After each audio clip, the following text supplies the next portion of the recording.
బాబాయ్ ఇంటికాడున్నా మామయ్య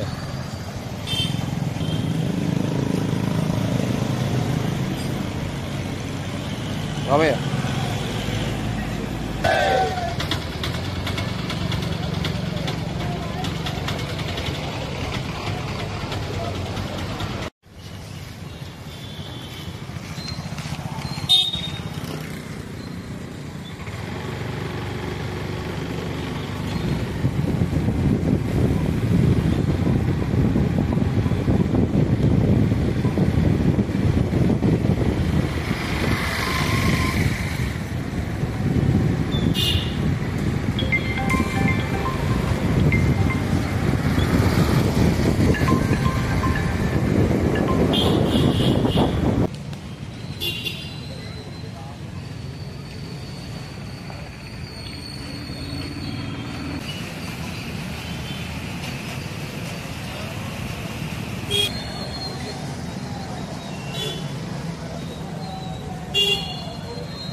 జై శ్రీరామ్.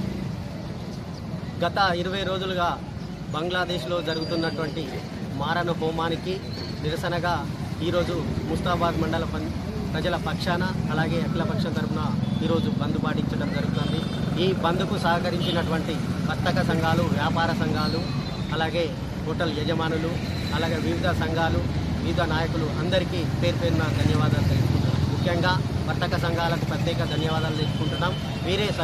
వాళ్ళే మాకు ఫోన్ చేసి స్వచ్ఛందంగా ఒకసారి బంద్ చేద్దాం, మన హిందువుల ఐక్యత ప్రపంచానికి చాటి చెప్తాం, హిందువులు అంటే ఏందో ఒకసారి ప్రపంచానికి చూపిద్దామనే ముఖ్య ఉద్దేశంతో ఇవాళ వాళ్ళ పిలుపు మేరకే ఇవాళ భారతీయ జనతా పార్టీ పక్షాన మేము ఇవాళ బంద్కు పిలుపునివ్వడం జరిగింది. బంద్ను పాటిస్తున్న ప్రతి ఒక్కరికి పేరు పేరున ధన్యవాదాలు. మన భారతదేశంలో చూసుకుంటే మొన్నటికి మొన్న కలకత్తాలో ఒక జూనియర్ డాక్టర్పై అగంతకులు 8 మంది దారుణంగా మానభంగం చేసి ఇలా మారణ హోమం సృష్టించారు. ఎటుపోతుంది మన జాతి, ఎటుపోతుంది మన దేశ గౌరవం?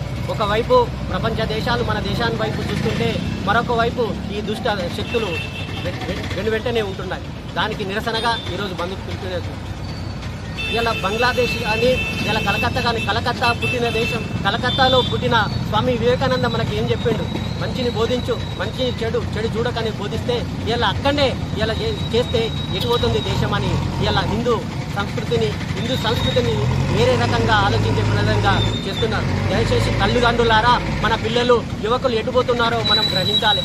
రాత్రి ఎప్పుడొస్తుందో మన కొడుకు, మన బిడ్డ ఎప్పుడొస్తుంది అని మనం గ్రహించే ప్రయత్నం చేయాలి.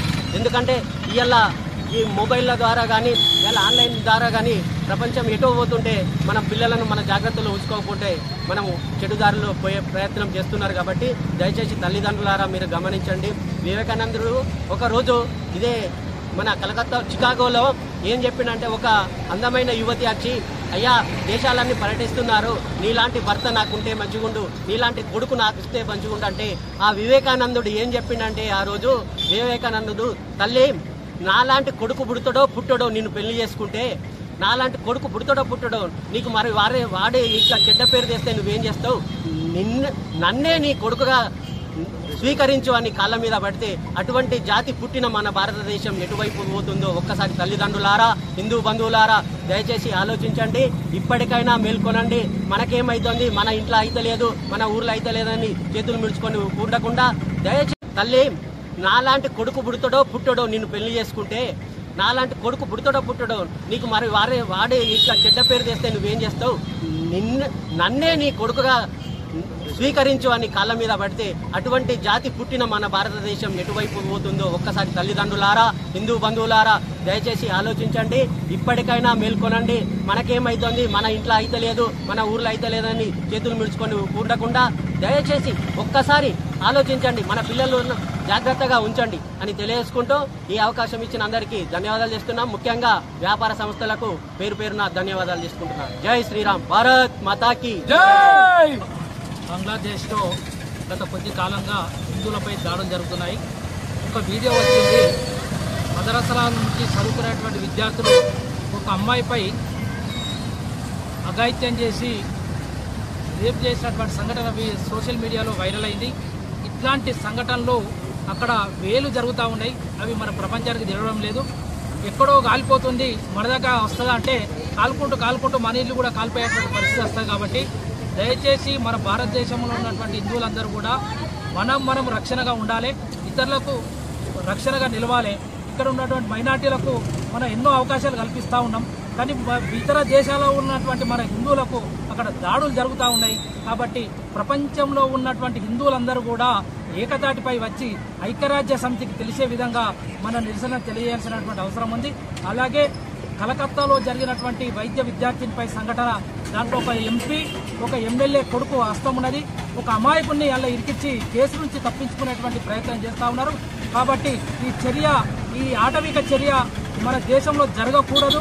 ఇలాంటి చర్య జరిగింది కాబట్టి వాళ్ళకు శిక్ష పడే విధంగా అందరం కూడా మనము సోషల్ మీడియాలో షేర్ చేసి వాళ్ళకి శిక్ష పడే విధంగా మనము ప్రతి ఒక్కరూ షేర్ చేయాల్సినటువంటి అవసరం ఉంది. ఇది ఖండించాల్సినటువంటి అవసరం ఉందని చెప్పి తెలియజేస్తూ ప్రతి హిందువు కూడా మన బాధ్యతగా తీసుకొని ఈ దాడిని ఖండించాల్సిందిగా తెలియజేస్తా ఉన్నాం. ఈరోజు బంగ్లాదేశ్లో హిందువులపై జరుగుతున్న దాడులకు నిరసనగా ముస్తాబాద్ బంద్కు పిలుపునివ్వడం జరిగింది. ప్రపంచంలో హిందువులు ఎక్కడ ఉన్నా కూడా వాళ్ళకి సంఘీభావం తెలపాల్సిన బాధ్యత భారతదేశంగా ఒక హిందూ దేశంగా మారిపోయి ఉండడం జరిగింది. మన దేశంలో ఎలాగైతే అల్పసంఖ్యాక వర్గాలకు తగిన ప్రాధాన్యం ఇస్తూ వాళ్ళని క్షేమంగా చూసుకుంటున్నామో, ఇతర దేశాల్లో మైనారిటీలుగా ఉన్న హిందువులను కూడా కాపాడాల్సిన బాధ్యత ఆయా దేశాలపైన ఉండడం జరిగింది. ఒక రిజర్వేషన్ల అంశంపై వచ్చిన దుమారాన్ని అడ్డుగా పెట్టుకొని అక్కడ హిందువులపై చాలా దారుణాలు చేస్తూ వాళ్ళ ఆస్తులను ధ్వంసం చేస్తూ మాన ప్రాణాలు ధ్వంసం చేస్తున్నారు. ఇకనైనా బంగ్లాదేశ్ ప్రభుత్వము అట్లాంటి వారిపై కఠిన చర్యలు తీసుకొని ఏ దేశంలో ఉన్న మైనారిటీలను కాపాడాల్సిన బాధ్యత ఆయా దేశాలపైన ఉంటుంది. ప్రత్యేకంగా హిందువులపైన జరుగుతున్న దాడులను అరికట్టాలని, అదేవిధంగా హిందువులు ఎక్కడ ఉన్నా కూడా వాళ్ళు క్షేమంగా ఉండాలని వారి యొక్క క్షేమాన్ని గుర్తిస్తూ ఈరోజు హిందువులపై జరుగుతున్న దాడులకు నిరసనగా ముస్తాబాద్ బంద్కు పిలుపునివ్వడం జరిగింది. రాబోయే రోజుల్లో కూడా వాళ్ళ క్షేమంగా చూడకపోతే వాళ్ళపైన చట్టరీత్యా కఠిన చర్యలు, ఎవరైతే హిందువులమైన దాడి చేస్తున్నారో వాళ్ళపైన చట్టరీత్యా కఠిన చర్యలు తీసుకోకపోతే ఇంకా ఉద్యమాన్ని ఉధృతంగా చేస్తామని, దీని ద్వారా ఒక సందేశం అనేది ఐక్యరాజ్య సమితికి పోతుంది. ఐక్యరాజ్య సమితి కూడా కల్పించుకొని ఆ బంగ్లాదేశ్ ప్రభుత్వంతో మాట్లాడి అక్కడ ఉన్న హిందువులకు రక్షణ కల్పించే విధంగా చూడాలని ఈరోజు ఈ బంద్కు సహకరించిన వ్యాపార వర్గాలకు, విద్యా సంస్థలకు అన్నిటికీ మా యొక్క కృతజ్ఞత తెలుపుకుంటూ హిందూ సంఘాల ఆధ్వర్యంలో కృతజ్ఞతలు తెలుపుకుంటున్నాం. భారత్ మాతాకి జై.